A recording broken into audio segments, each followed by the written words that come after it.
Welcome back to the channel. आज की इस वीडियो में हम देखेंगे वर्क एंड एनर्जी को पूरा इनिशियल टू फाइनल सिर्फ एक ही वीडियो में।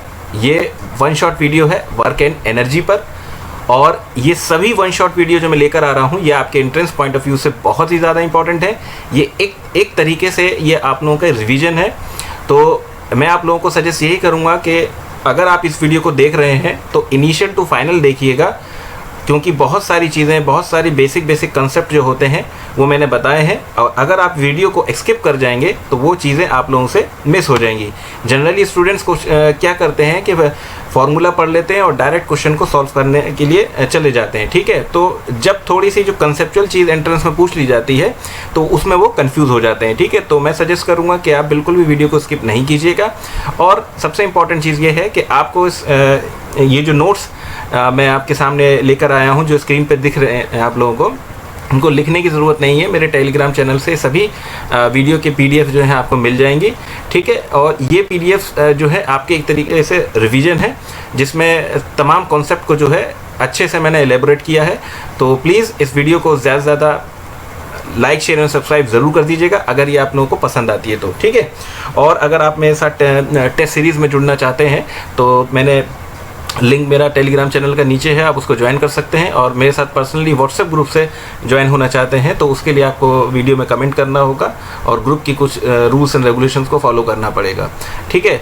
और लास्ट ईयर भी मेरे ग्रुप से जो है 30 में से 28 बच्चों का सिलेक्शन हो गया था, और इस बार मैं पूरी कोशिश कर रहा हूँ कि 100 आउट ऑफ 100 जो है % बच्चों का सिलेक्शन हो। और सभी बच्चे अच्छे से मेहनत भी कर रहे हैं। अभी प्रीवियस 5 टेस्ट सीरीज़ में जो 5 टेस्ट हुए थे प्रीवियसली, तो मैंने उनका रिजल्ट शो किया था। और अब इस हफ्ते से जो है हफ्ते में जो है 2 बार मैं इसका टेस्ट लूँगा, थर्सडे और संडे। वर्क जैसा आप समझते हैं काम, तो वर्क डन मतलब काम होना, तो किसी ऑब्जेक्ट पे काम होना, ठीक है। Work done on an object, ठीक है। मैं बिल्कुल बेसिक से ही समझाने की कोशिश करूंगा।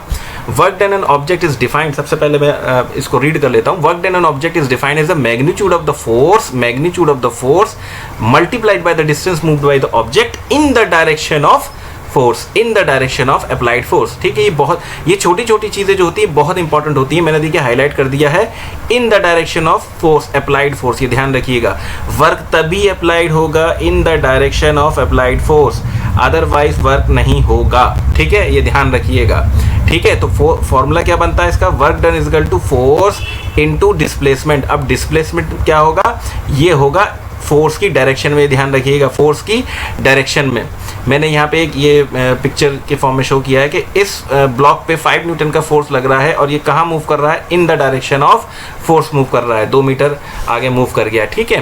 तो फोर्स डिस्प्लेसमेंट कहाँ होगा? इन द डायरेक्शन ऑफ फोर्स होगा, ठीक, तभी वर्क डन कहलाएगा, ठीक है। अच्छा, अब एक छोटी सी चीज़ ये है यहाँ पे इंपॉर्टेंट कि अगर ये डिस्प्लेसमेंट जो है इन द डायरेक्शन ऑफ फोर्स होता है तब तो इसको पॉजिटिव लिया जाता है, और अगर against the direction of force हो जाता है तब ये नेगेटिव लिया जाता है। ये बहुत इंपॉर्टेंट चीज़ है, ये ध्यान रखिएगा, ठीक है। यानी कि कहने का मतलब ये है कि फोर्स और डिस्प्लेसमेंट के बीच में अगर 0 डिग्री, देखिए एग्जामिनर क्वेश्चन बहुत सारे फ्रेम कर सकता है। अगर फोर्स और डिस्प्लेसमेंट के बीच में जो ये एंगल जो है 0 बन जाएगा तब तो पॉजिटिव लिया जाएगा, और अगर फोर्स इस डायरेक्शन में लिया जा रहा है और डिस्प्लेसमेंट इस डायरेक्शन में जा रहा है तो ये बन जाता है 180 डिग्री, और इस केस में ये नेगेटिव बन जाता है। ये बहुत ही इंपॉर्टेंट चीज़ है, और ये छोटे छोटे कंसेप्ट्स हैं। लैंग्वेज में इस तरीके से दे देगा कि फोर्स इधर लग रहा है लेकिन डिस्प्लेसमेंट इधर चल रहा है, ठीक है। बच्चों को फॉर्मूला रटा हुआ है फोर्स इंटू डिस्प्लेसमेंट, तो फट से वो उसको लगा देंगे, ठीक है। साइन पे भी ध्यान देना है, ठीक है। ऐसा यूनिट जो होती है इसकी होती है जूल। अब इस पे बहुत इंपॉर्टेंट है, ज़्यादातर बच्चे रट लेते हैं। वर्क की क्या ऐसा यूनिट है? जूल, ठीक है। जूल क्या है? Newton metre. क्यों? क्योंकि ये क्या है? फोर्स की यूनिट न्यूटन और डिस्प्लेसमेंट की यूनिट मीटर, तो 1 जूल जो है न्यूटन मीटर है, ठीक। यहाँ तक तो बच्चे कर लेंगे, गारंटेड है। और इसके आगे कुछ ही बच्चे कर पाते हैं जिनका कंसेप्ट क्लियर होता है। अब ये न्यूटन जो है इसको आप ऐसे लिख सकते हैं, kg मीटर पर सेकंड स्क्वायर, ठीक, और इनटू अब ये हो गया मीटर। तो ऐसे भी एग्जामिनर क्वेश्चन कर सकता है कि इसको ये ना दे, जूल नहीं दे, इसको कह दे kg मीटर स्क्वायर पर सेकंड स्क्वायर। क्यों? क्योंकि आपको पता है कि न्यूटन जो है, न्यूटन फोर्स जो होता है वो मास इनटू एक्सेलरेशन होता है, और मास की यूनिट केजी है, मीटर एक्सेलरेशन की होती है मीटर पर सेकंड स्क्वायर। तो इस वजह से वो इस तरीके से भी लिख सकता है आंसर में। ठीक है, इसको अच्छे से समझ लीजिए। यही मत रटिएगा कि जूल है, जूल क्या होता है 1 न्यूटन इंटू मीटर। न्यूटन को भी समझ लीजिए, न्यूटन क्या है, force into mass into acceleration, force is equal to mass into acceleration, और मास की यूनिट है केजी और एक्सेलरेशन की मीटर पर सेकंड स्क्वायर। तो इंटू मीटर करेंगे तो ये बन जाएगी। ये भी पूछा जा सकता है कि which of the following unit is equal two joule या वर्क डन, कुछ भी पूछा जा सकता है। ठीक है, तो ये बहुत छोटी छोटी चीज़ें हैं लेकिन आप लोग मिस कर देते हैं। ठीक है, उसके बाद वर्क डन की कुछ बेसिक कंडीशंस हैं जो कि मस्ट है फॉलो होने के लिए। अगर वो चीज़ फॉलो होती है तब तो वर्क डन होगा, अदरवाइज नहीं होगा, यानी काम का होना। ठीक है, उसके लिए 2 कंडीशन है। पहली चीज़ कि two conditions need to be satisfied for the work to be done. ये दोनों कंडीशन सेटिस्फाई होनी चाहिए, अदरवाइज नहीं होगा। पहला कि force should be act on object, यानी किसी ऑब्जेक्ट पे फोर्स लगना मस्ट है। फोर्स नहीं होगा तो काम नहीं होगा, ध्यान रखिए, फोर्स नहीं होगा तो काम नहीं होगा। दूसरा है ऑब्जेक्ट मस्ट बी डिस्प्लेस, ये बहुत इंपॉर्टेंट है, ऑब्जेक्ट मस्ट बी डिस्प्लेस। अगर ऑब्जेक्ट अपनी पोजीशन से नहीं हिला, दैट मीन्स उस पर कोई काम नहीं हुआ। ठीक है, उस केस में वर्क डन 0 होगा। ये ध्यान रखिएगा, एक एक चीज़ बोल रहा हूँ मैं, उस केस में वर्क डन 0 होगा। ठीक है, फॉर एग्जाम्पल मान लीजिए एक लड़की है, एग्जाम्पल के तौर पे ले दिया है, जिसने एक ट्रॉली को पुल किया और trolley move through a distance. ठीक, मूव थ्रू अ डिस्टेंस, ये ध्यान रखिए, क्या बोला, move through a distance. Then the girl has exerted a force, क्योंकि फोर्स की वजह से तो मूव किया, on the trolley and it is displace, therefore work is done. अगर ट्रॉली मूव नहीं करती तो वर्क नहीं होता। ठीक है, और उसके बाद ये है 1 जूल। अब 1 जूल को किस तरीके से डिफाइन करेंगे, ये हालांकि चीज़ें इतनी अब नहीं पूछी जाती हैं। ठीक है, न्यूमेरिकल वैल्यू ज़्यादा पूछी जाती हैं, लेकिन फिर भी बाई चांस है कि आ जाए। 1 joule is the amount of work done on an object when 1 newton force displace it by 1 metre in the line of action of force. अभी बताया था work is equal to force into displacement होता है। तो 1 joule, इसकी unit क्या होती है, 1 जूल। ठीक है, 1 जूल को कैसे डिफाइन करेंगे, जब 1 न्यूटन का फोर्स किसी ऑब्जेक्ट को 1 मीटर डिस्प्लेस कर दे तो जो भी काम लगेगा वो 1 जूल का कहलाएगा। ठीक है, अच्छा, उसके बाद इंपॉर्टेंट चीज़ ये है, मैं आप ऊपर बता चुका हूँ लेकिन फिर भी बता दे रहा हूँ, work done by a force can be either positive और नेगेटिव। तो पॉजिटिव कब होगा, जब डिस्प्लेसमेंट की डायरेक्शन में होगा, और नेगेटिव होगा जब फोर्स की डायरेक्शन में होगा, और नेगेटिव कब होगा, जब displacement against the direction of force होगा। ठीक है, चलिए उसके बाद ये कुछ एक बेसिक सा एग्जाम्पल ले रहे हैं। फिर भी मैं आपसे बोल दे रहा हूँ कि एनसीईआरटी के जितने भी एग्जाम्पल्स हों उसको ज़रूर कर लीजिए। ठीक, इन 1 शॉट वीडियो के बाद मैं इन सारे चैप्टर्स के 10 साल के प्रीवियस पेपर में जितने भी क्वेश्चंस इन चैप्टर्स पे आए, मैं उसकी एक वीडियो बना रहा हूँ बहुत जल्द, और उसमें आपकी तमाम चीज़ें क्लियर हो जाएंगी, और उम्मीद करता हूँ कि उससे बाहर पेपर नहीं जाए। ठीक है, तो देखिए, a porter lifts a luggage of 15 kg, क्या दे रखा है, मास दे दिया यहाँ पर 15 kg। ठीक, कहाँ से लिफ्ट कर रहा है, फ्रॉम द ग्राउंड, नीचे से ऊपर उठाया उसने, and it puts on head, and it's put on his head 1.5 metre above the ground, calculate the work done by him। ठीक, अब देखिए, उसने, ये आदमी था, उसने क्या है कि यहाँ से उठाया उस बॉक्स को, और ऊपर उसकी हाइट थी 1.5 मीटर, और उसने सर पे रख लिया। ठीक है, तो मास को मूव करा दिया, कितना डिस्प्लेसमेंट, ये क्या है, ये डिस्प्लेसमेंट है, ये डिस्प्लेसमेंट है। ठीक है, तो फोर्स यहाँ पे कितना, वर्क डन कितना आ जाएगा, वर्क डन आ जाएगा फोर्स इनटू डिस्प्लेसमेंट। अब फोर्स क्या होता है, मास इनटू एक्सेलरेशन। यहाँ पे एक्सेलरेशन g लिया जाएगा, क्यों, क्योंकि वो ग्राउंड से ऊपर लिफ्ट किया जा रहा है। ठीक है, अगर नहीं होता तो एक्सेलरेशन की वैल्यू देता, और डिस्प्लेसमेंट, मास हो गया 15, और एक्सेलरेशन ड्यू टू ग्रेविटी अगर नहीं दे रखी है तो आप 10 लीजिएगा कैलकुलेशन इजी करने के लिए, इनटू डिस्प्लेसमेंट कितना है 1.5।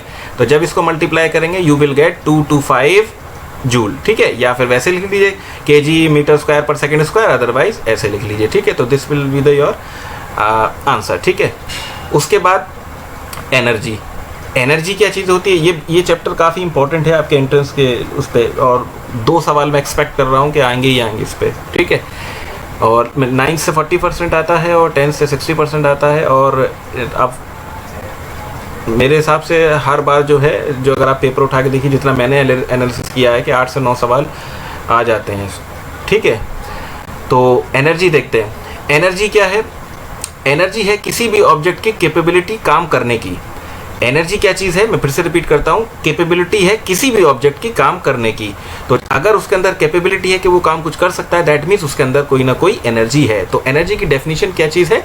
N object having the capability. देखिए ये सब डेफिनेशंस नहीं पूछी जाएंगी, बट आपके दिमाग में इसका कंसेप्ट होना चाहिए। ठीक है, an object having capability to do work is said to possess energy. That means अगर वो कुछ काम कर रहा है उसकी, यानी उसके अंदर कोई ताकत है। अब इसको ऐसे भी समझ लिया, अगर आपने 2 दिन से कुछ खाया ही नहीं है, बिल्कुल पेट में जाया नहीं है, आपके पास एनर्जी है ही नहीं, तो क्या आप चल पाओगे? ठीक, यानी कि आपके पास अगर एनर्जी नहीं है तो आप काम कर ही नहीं पाओगे। उसके लिए आप खाना खाते हो। जब खाना खाते हो आपके पास एनर्जी आती है, तभी आप कुछ ना कुछ काम कर पाते हो। ठीक है, तो यहाँ से सीधी सीधी चीज़ निकलती है, अगर ऑब्जेक्ट के पास कैपेबिलिटी है काम करने की, दैट मीन्स उसके पास कुछ ना कुछ एनर्जी है। ठीक है, उसके बाद जो ऑब्जेक्ट काम करता है, दैट मीन्स अगर आप खाना खा के उसके बाद काम कर रहे हैं, दैट मीन्स आपके पास जो एनर्जी थी आप उसको लॉस कर रहे हैं, और जो काम कर रहे हैं, जिस पे अप्लाई कर रहे हैं, उसके पास वो गेन करता है एनर्जी। यानी जो काम कर रहा है उसके पास वो उसकी एनर्जी लॉस होगी, और जिस पे कर रहा है उसके पास उसकी एनर्जी गेन होगी। ठीक है, तो ये जो है आपकी एनर्जी यहाँ पे डिफाइन कर दिया। एनर्जी क्या है? Is the capacity of doing work. ठीक है, ऐसा यूनिट, क्योंकि एनर्जी भी एक काम करने को बता रही है, काम कर कैपेबिलिटी ऑफ डूइंग वर्क है ना, तो जो इसकी यूनिट होगी जूल है, तो इसकी भी ऐसा यूनिट जूल होगी। ठीक है, उसके बाद 1 जूल क्या है? ये छोटी छोटी चीज़ें। 1 joule is the energy required to do 1 joule of work. यानी काम करने के लिए बोल रहा है, तो अगर 1 जूल का काम करेगा तो वो एक जूल की एनर्जी कहलाएगी। ठीक है, और कुछ इसमें ये बिगर यूनिट होती है, किलो जूल। तो 1 किलो का मतलब होता है 1000। ठीक है, तो किलो जूल को लिखते हैं 1 किलो जूल को 1000 जूल लिखते हैं। ये बड़ी यूनिट है और नॉर्मली इसी में जो है एक्सप्रेस की जाती हैं चीज़ें। ठीक है, उसके बाद forms of energy. Forms of energy basically बहुत टाइप की होती हैं, heat energy, chemical energy, electrical energy, light energy. लेकिन आपको सिर्फ ये 2 पढ़नी है आपके सिलेबस में, सिर्फ और सिर्फ यही है, पोटेंशियल एनर्जी और काइनेटिक एनर्जी। ठीक है, यही आपके कोर्स में है। और सबसे इम्पॉर्टेंट चीज़, potential energy plus kinetic energy बन जाती है मैकेनिकल एनर्जी। ठीक है, ये क्वेश्चन पूछा जा सकता है, मैकेनिकल एनर्जी क्या होती है? Potential energy plus kinetic energy. ठीक है, अब सबसे पहले हम लेते हैं kinetic energy. Kinetic energy, kinetic, बहुत से बच्चे मुझसे पूछते हैं सर ये कैसे याद होगा कि सर पोटेंशियल एनर्जी और उसमें कैसे पता चलता है कि किसका फॉर्मूला क्या है? तो बेसिक सा इसको याद रखिए ऐसे। काइनेटिक, एक स्कूटर चलाता काइनेटिक होंडा, तो ठीक है, जब स्कूटर चल रहा है, कहाँ चलता है? ज़मीन पे चलता है। तो जब भी कोई चीज़ ज़मीन पे चल रही है, मूव कर रही है, तो उसके अंदर एक वेलोसिटी आ जाती है, और जब वेलोसिटी आ जाती है तो वो काइनेटिक एनर्जी बन जाती है। ठीक है, बस इतना ही इसको याद करना है। ठीक, अ मूविंग, देखिए बोल रहा है ना, a moving object can do work.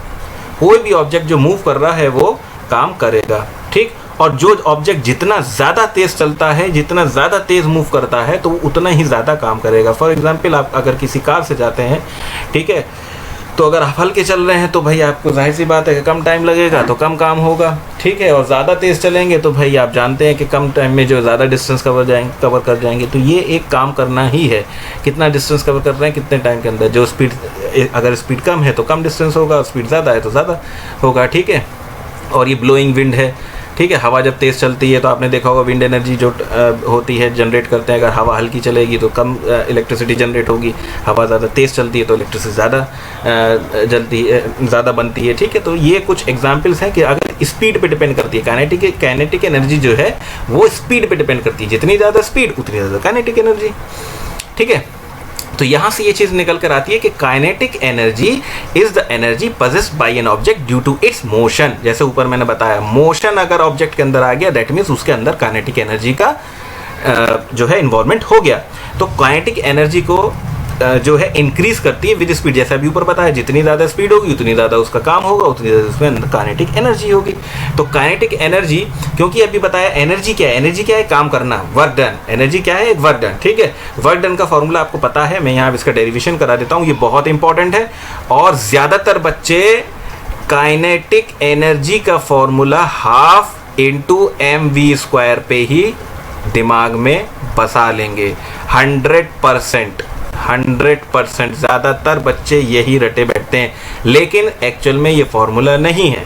अब कह रहा हूँ कि छोटी छोटी चीज़ें बीच में आती हैं वो भूल जाते हैं। अब समझ लीजिए कि काइनेटिक एनर्जी, क्योंकि एनर्जी क्या है, काम करना, काम करने की यूनिट क्या है, जूल, तो वर्क की क्या होगी, वर्क डन की कितनी है, वो भी जूल। ठीक है, तो वर्क डन क्या होता है, force into displacement, force into displacement.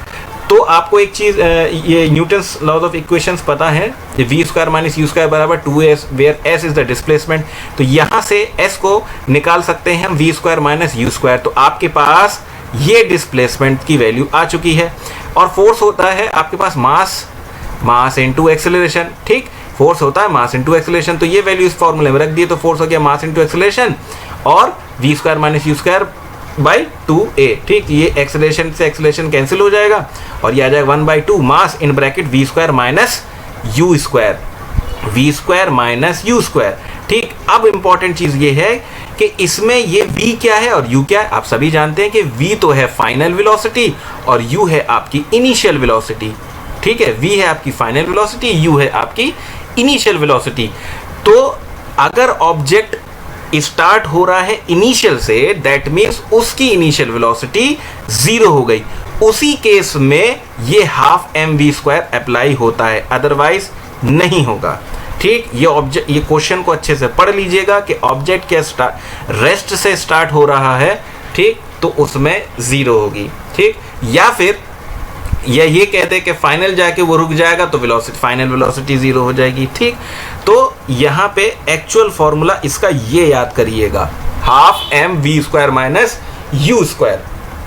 ठीक है, अच्छा, और एक चीज, अगर इसको हम फर्दर इसको थोड़ा सा और मॉडिफाई कर दें तो हम ये बना सकते हैं कि ये वर्क डन जो निकल के आ रहा है हाफ इंटू mv², अंदर मैं सिर्फ ओपन कर रहा हूँ mu², तो ये क्या बन जाता है, ये देखिए, ये हो रहा है आपका kinetic energy final minus kinetic energy initial, यही तो होगा।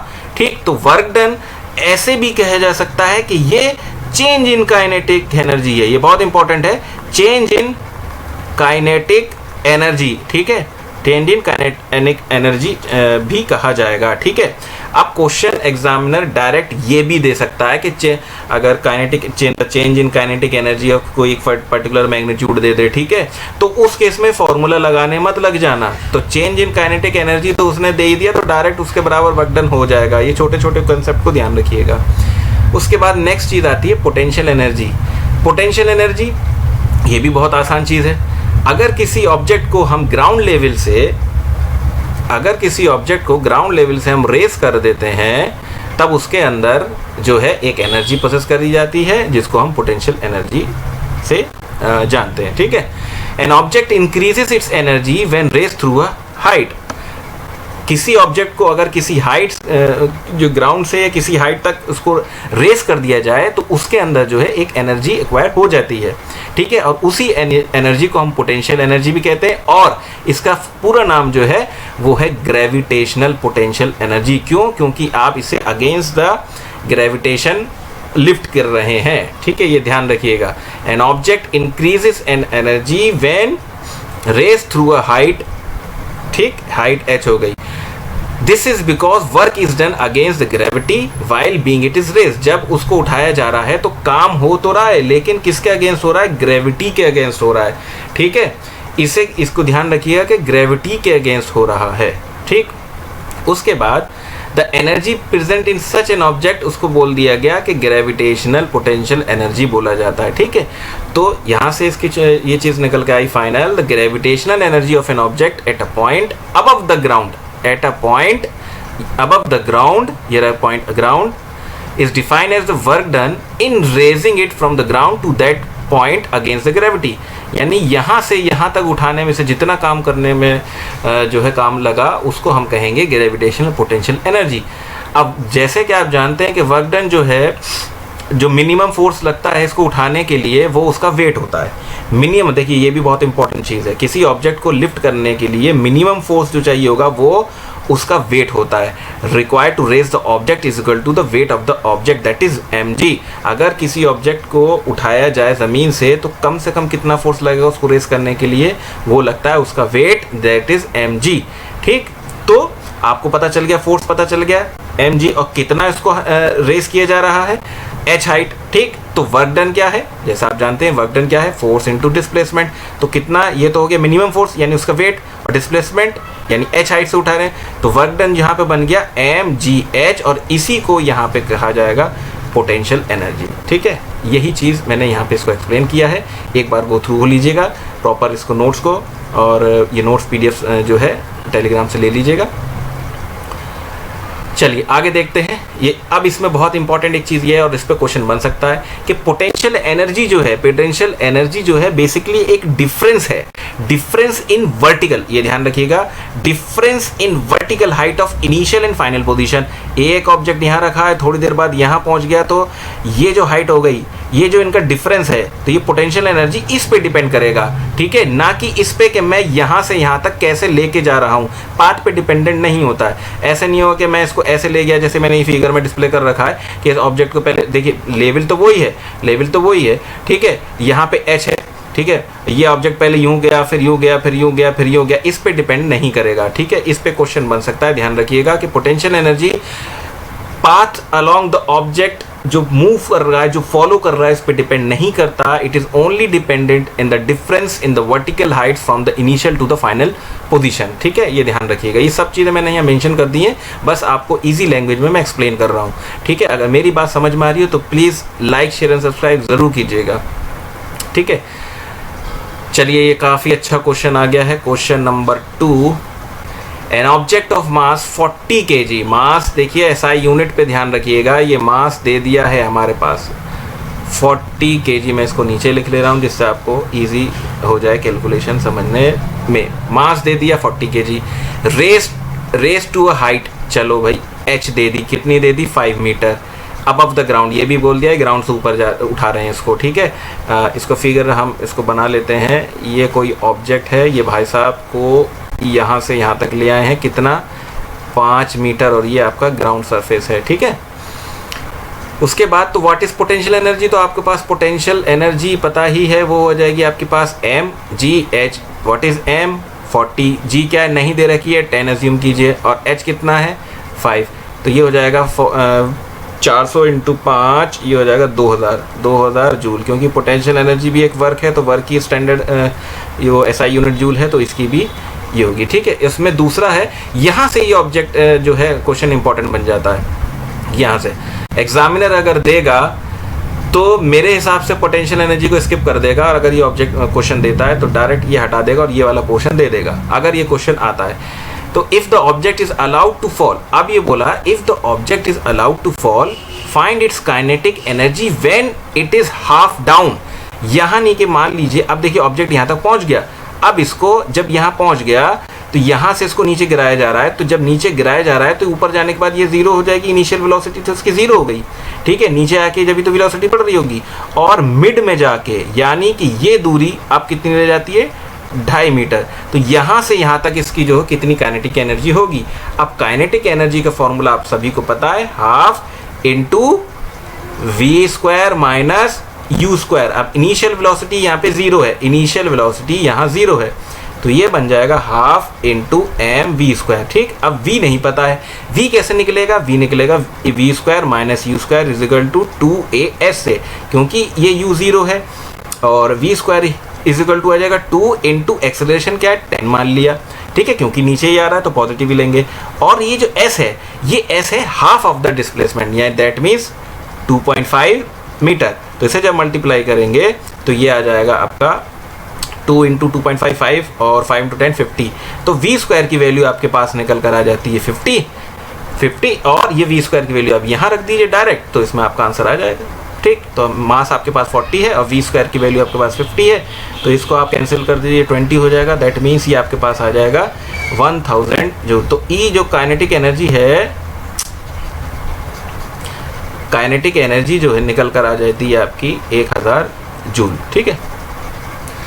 तो लॉ ऑफ कंजर्वेशन एनर्जी क्या बोलता है कि energy can only be converted, ये बहुत इंपॉर्टेंट है, energy can be converted from one form to another but it can neither be created nor destroyed. Energy को जो है सिर्फ कन्वर्ट किया जा सकता है एक फॉर्म से दूसरी फॉर्म में, बट उसको ना तो क्रिएट किया जा सकता है और ना ही डिस्ट्रॉय किया जा सकता है, ठीक। और सबसे ज़्यादा इंपॉर्टेंट चीज़ इसमें ये है कि total energy before and after transformation remain same. ये इंपॉर्टेंट चीज़ है, टोटल एनर्जी सेम रहती है बिफोर एंड आफ्टर। यानी कौन सी एनर्जी? mg। अब आपके केस में क्योंकि पोटेंशियल एनर्जी और काइनेटिक एनर्जी, तो यहाँ उसी की चीज़ कर रहे हैं, ठीक है। तो अगर इसको अब एग्जाम्पल के तौर पे आप देखें कि इस ऑब्जेक्ट को फ्रीली, इसके पास मास, इसका मास m है और ये फ्रीली फॉल इसको गिरा रहे हैं, तो जब इस पॉइंट पर होगा तो इसके पास जो है पोटेंशियल एनर्जी होगी और काइनेटिक एनर्जी इसके पास 0 होगी, और जब ये नीचे आ जाएगा तो इसके पास एक वेलोसिटी आ जाएगी जो कि हाईएस्ट होगी। तो उस केस में यहाँ पे नीचे h 0 हो जाएगा तो काइनेटिक एनर्जी आ जाएगी और पोटेंशियल एनर्जी 0 हो जाएगी। लेकिन टोटल एनर्जी जो रहेगी वो कांस्टेंट रहेगी, इसको ध्यान रख लीजिए और इस पे सवाल बनते हैं, ठीक है। नेक्स्ट चीज़, इस पे क्वेश्चन बनते हैं, इन क्या कहते हैं, इस पे आपके थ्योरेटिकल क्वेश्चन भी बन सकता है। रेट ऑफ डूइंग वर्क, ये क्या चीज़ है? रेट ऑफ डूइंग वर्क, नाम तो अजीब सा लग रहा है, रेट ऑफ डूइंग वर्क। तो मैंने अपनी प्रीवियस वीडियोस में बताया है, दोनों वीडियो में बताया कि जब भी रेट लगता है तो डिनोमिनेटर में उसका जो है टाइम की टर्म आ जाएगी, 110% आ जाएगी। अब रेट जब आ गया यानी डिनोमिनेटर में टी आ गया, यानी टाइम आ गया, किसके? वर्क के। तो वर्क डिवाइडेड बाय टी, ये कह रहा है। अब ये रेट ऑफ डूइंग वर्क यानी वर्क पर यूनिट टाइम, इसको हम कह देंगे पावर, सिंपल, ठीक है, दैट्स इट, इससे ज्यादा कुछ है ही नहीं। यानी इसको डेफिनेशन में देखिए, power is defined as the rate of doing work और the rate of transformation of energy, यानी एनर्जी का ट्रांसफॉर्मेशन। ये भी वही चीज है क्योंकि वर्क क्या है? एनर्जी है।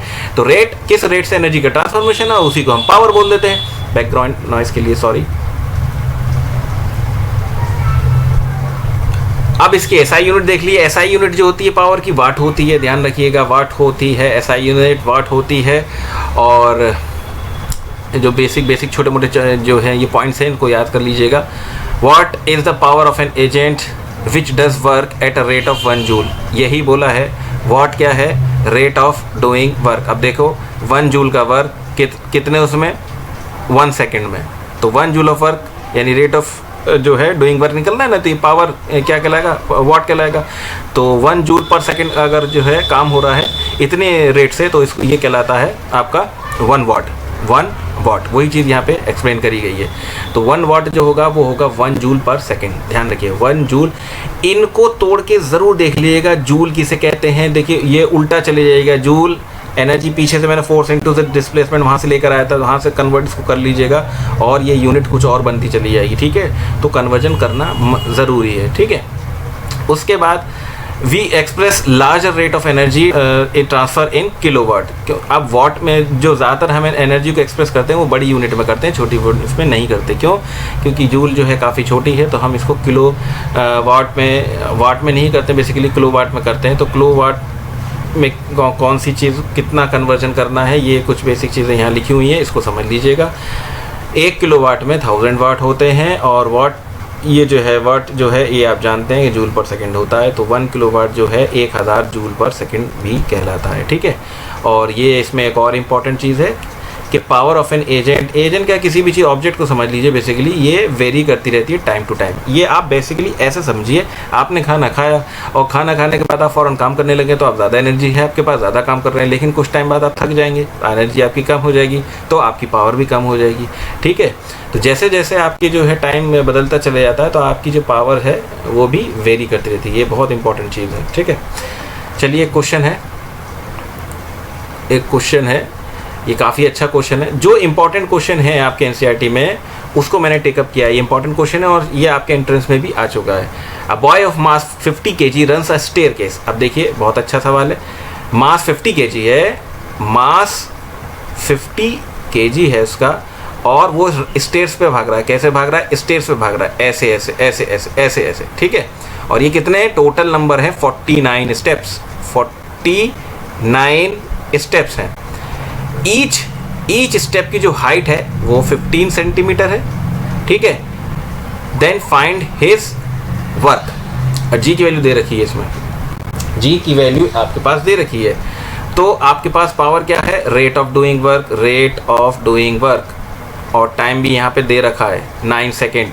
और पावर, अब यहाँ पे जो ये वर्क है, ये वर्क क्या है, यहाँ आप देखिए, यहाँ पे वेलोसिटी नहीं है, ये हाइट पे पहुँच रहा है, एक नीचे से लेके ऊपर तक पहुँच रहा है। तो इनिशियल टू फाइनल हाइट कितनी बनती है, ये एच आपको निकालनी है। ये एच कितनी होगी, ये एच जो होगी 49 × 15, ये इतनी होगी, क्योंकि ये सेंटीमीटर में, अभी इसे हम मीटर में कन्वर्ट करेंगे।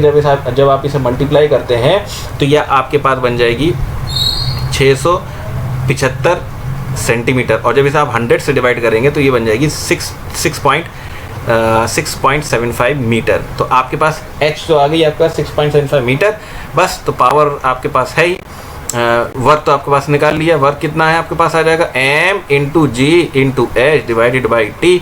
m कितना है आपके पास 50 kg, और g आपके पास 10 दे रखा है, और h दे रखा है आपके पास 6.75 डिवाइडेड बाई 9, टाइम जो है 9 सेकेंड, ठीक है। तो ये जब आप इसे सॉल्व करेंगे ये आ जाएगा 500 को 6.75 से मल्टीप्लाई करेंगे, यू विल गेट 375 वाट, ठीक है। तो सॉल्व कर लीजिएगा, पावर इतनी आ जाएगी। और अगर इसे किलो वाट में बोलें तो इसको 1000 से डिवाइड कर दीजिएगा, तो you will get 0.375 kilowatt, ठीक है। उसके बाद आता है कमर्शियल यूनिट ऑफ एनर्जी। इतना ध्यान रखिएगा कि कमर्शियल यूनिट ऑफ एनर्जी होती है किलो वाट आवर। ये अक्सर पूछ लिया जाता है, जो भी आपके घर में, हाउस में, अप्लायंसेस वगैरह में जो आप यूज़ करते हैं, तो ये सब जो चीज़ें हैं, जो यूनिट है, ये किलो वाट आवर में देखा जाता है, ठीक है। जो आपका बिल जो आता है, तो 1 किलोवाट आवर को हम इस तरीके से लिख सकते हैं, 1 किलोवाट × आवर, और 1 किलोवाट को हम 1000 वाट कर सकते हैं, और घंटे को हम 3600 से मल्टीप्लाई कर सकते हैं सेकंड्स में। तो 1 किलोवाट आवर जो है वो इतना जूल बन जाता है, ठीक है। ये भी पूछा जाता है, बहुत इंपॉर्टेंट है, ठीक। तो ये जो है 1 किलोवाट आवर जो है, ये एक यूनिट को रिप्रेजेंट करता है, यानी 1 यूनिट। और घर के अंदर जो है, मान लो फिलहाल चल रहा हो एट द रेट ऑफ 7 रुपये यूनिट चल रहा हो, तो ये से मल्टीप्लाई कर देंगे तो जितनी यूनिट का कन्वर्ट जो हो जाएगा उतना ही उसका आपका बिल आ जाएगा, ठीक है। तो आज का आखिरी सवाल है ये क्वेश्चन नंबर 5 है या 4 है, मेरे हिसाब से शायद 4 है। An electric bulb of 60 watt, power कितनी दे रखी है 60 watt, used 6 hour a day. कितना यूज हो रहा है 6 hours a day. Calculate the units of energy. Units of energy क्या निकालना है, ये kilowatt hour consume in 1 day by the bulb. एक दिन में कितनी एनर्जी ये यूनिट्स को कंज्यूम करता है, ठीक है।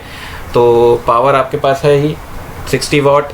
60 वाट इसको यहीं पे किलोवाट में कर दीजिए, क्योंकि किलोवाट में आपने इसको लेना होगा, तो 1000 से डिवाइड किया तो ये आ जाएगा आपके पास 0.06 किलोवाट। तो पावर आपके पास आ गई किलोवाट, इनटू कितना टाइम चल रहा है, तो एनर्जी जो है वो पावर इनटू टाइम, एनर्जी का कंजम्पशन, कितनी वाट, कितने वाट की चीज़ और कितना घंटे चल रही है, किलोवाट इनटू आवर। तो ये हो जाएगी 0.06, आवर है 6 घंटे, तो इसे मल्टीप्लाई करेंगे तो ये आ जाएगा आपके पास 0.36 किलोवाट आवर, ठीक है। तो इतना एनर्जी का जो है कंजम्पशन हो जाएगा। और किलोवाट आवर को हम एक यूनिट बोलते हैं।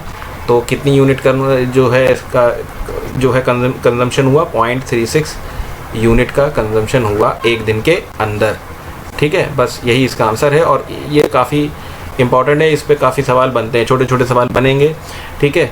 तो इस वीडियो में सिर्फ इतना ही। आई होप ये वीडियो आपको पसंद आई हो। प्लीज़ ज़्यादा से ज़्यादा इसको लाइक, शेयर और सब्सक्राइब कर दीजिएगा। Thank you for watching.